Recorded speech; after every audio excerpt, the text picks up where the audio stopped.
दोस्तों, इस भाग दौड़ वाली और जवाबदारियों से भरी हुई जिंदगी में जब बात आती है आराम करने की, तो हमारे शरीर को पूरी तरह से आराम सिर्फ नींद करने से ही मिलता है। In short, sleep means complete rest. तो एक इंसान को फिट और हेल्दी लाइफ के लिए कितने घंटों की नींद लेनी चाहिए? क्या हमें 6 घंटों की नींद तो चाहिए ही चाहिए?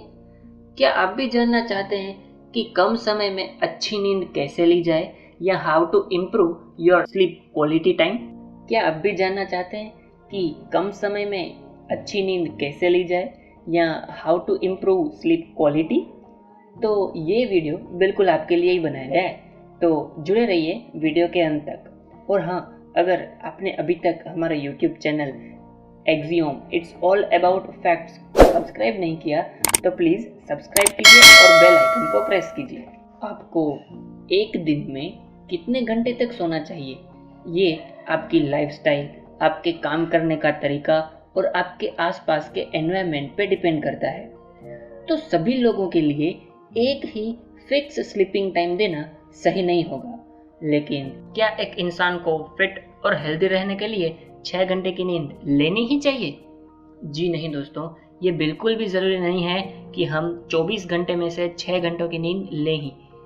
According to journal psychometric research volume 42 number 6 में ये कहा गया है कि health, wellbeing and sleepiness are better related to sleep quality than sleep quantity, जिसका मतलब होता है कि हमारी हेल्थ और अच्छी लाइफस्टाइल डिपेंड करती है हमारी स्लीप क्वालिटी पे, ना कि हमारी स्लीप क्वांटिटी पे। तो हम ये कह सकते हैं कि हम कितनी देर तक सोते हैं ये इम्पोर्टेंट नहीं है, लेकिन हम कैसी नींद लेते हैं, हमारी नींद की क्वालिटी कैसी है, वो ज़्यादा इम्पोर्टेंट है। पर 2013 में पब्लिश की गई about sleep's role in memory, जिसके अनुसार sleep benefits memory not only in the neurobehavioral domain but also in the formation of immunological long term memories। इसका मतलब होता है कि हमारी नींद हमें याद करने की क्षमता में बढ़ावा करने में हेल्प करती है। और अगर आप ये सोच रहे हैं कि हम ज़्यादा टाइम सोएंगे तो हमारी स्लीप क्वालिटी तो यूं ही इम्प्रूव हो जाएगी, तो ऐसा बिल्कुल नहीं है। यूएस मेडिकल स्टूडेंट्स पे 2016 में एक रिसर्च किया गया था, जिसमें ये पाया गया कि कई स्टूडेंट्स ज़्यादा देर तक सोने के बाद भी थकान महसूस कर रहे थे, क्योंकि उनकी स्लीप क्वालिटी बेहतर नहीं थी। तो अब तो आप अंदाज़ा लगा ही सकते हैं कि हमारी स्लीप क्वालिटी कितनी इम्पोर्टेंट है, और स्लीप क्वालिटी को स्लीप क्वांटिटी के साथ कोई रिलेशन नहीं है। तो हमें क्या करना चाहिए हमारी स्लीप क्वालिटी को इम्प्रूव करने के लिए? How to improve sleep quality? हमें अगर हमारी स्लीप क्वालिटी बढ़ानी है तो हमें कुछ ऐसी चीज़ें करनी होंगी जो उससे डायरेक्टली रिलेटेड हों। सबसे पहले है योगा, दूसरा है एरोबिक एक्सरसाइज, तीसरा है हमारा डिनर शेड्यूल, और चौथा और सबसे इम्पोर्टेंट है मेडिटेशन। तो सबसे पहले जानते हैं योगा के बारे में। Yoga benefits to reduce sleep time and increase sleep quantity। Yoga के यूँ तो कई सारे फ़ायदे हैं, लेकिन उन फ़ायदों में से एक फ़ायदा ये भी है कि हर रोज़ योगा करने से आपकी स्लीप क्वालिटी अच्छी बन जाती है।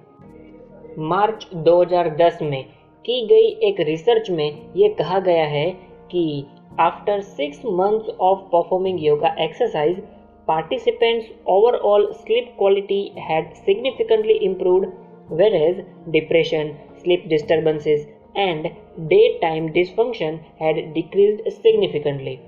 इसका मतलब होता है योगा रेगुलर करने के बाद 6 महीने के अंदर अंदर आपकी स्लीप क्वालिटी बढ़ जाती है, और उसके अलावा आपका डिप्रेशन कई लेवल तक कम हो जाता है, और आप पूरा दिन अच्छी तरह से काम कर सकते हैं। दूसरी चीज़ है एरोबिक एक्सरसाइज।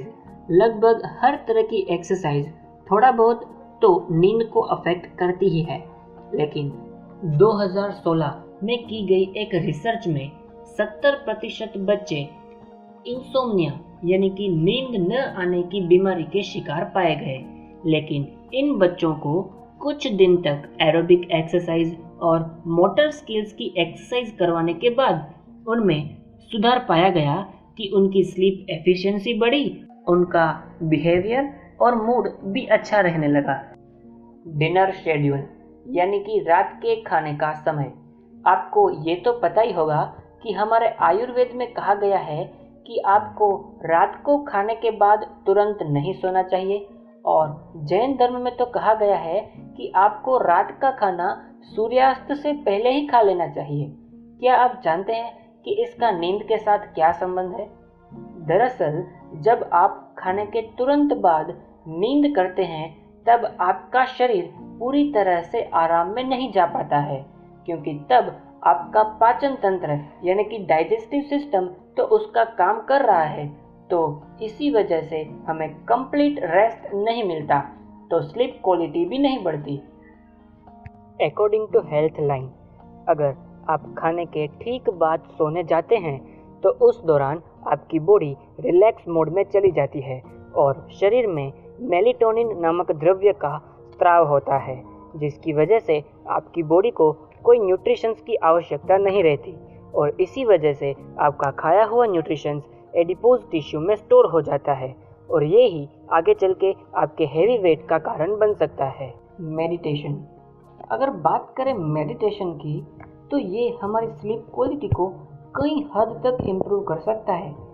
NCBI की 2019 की एक रिपोर्ट में लिखा गया है कि additionally there was a moderate strength of evidence that mindfulness meditation interventions significantly improved sleep quality, जिसका मतलब है कि इस बात के पुख्ता सबूत पाए गए हैं कि मेडिटेशन हमारे स्लीप क्वालिटी को कई हद तक बेहतर करता है। मेडिटेशन के बारे में department of neurophysiology, national institute of mental health and neuroscience, जो कि बेंगलोर में स्थित है, उसकी एक रिपोर्ट में ये कहा गया है कि it appears that various component of sleep generating mechanisms can be altered with meditation.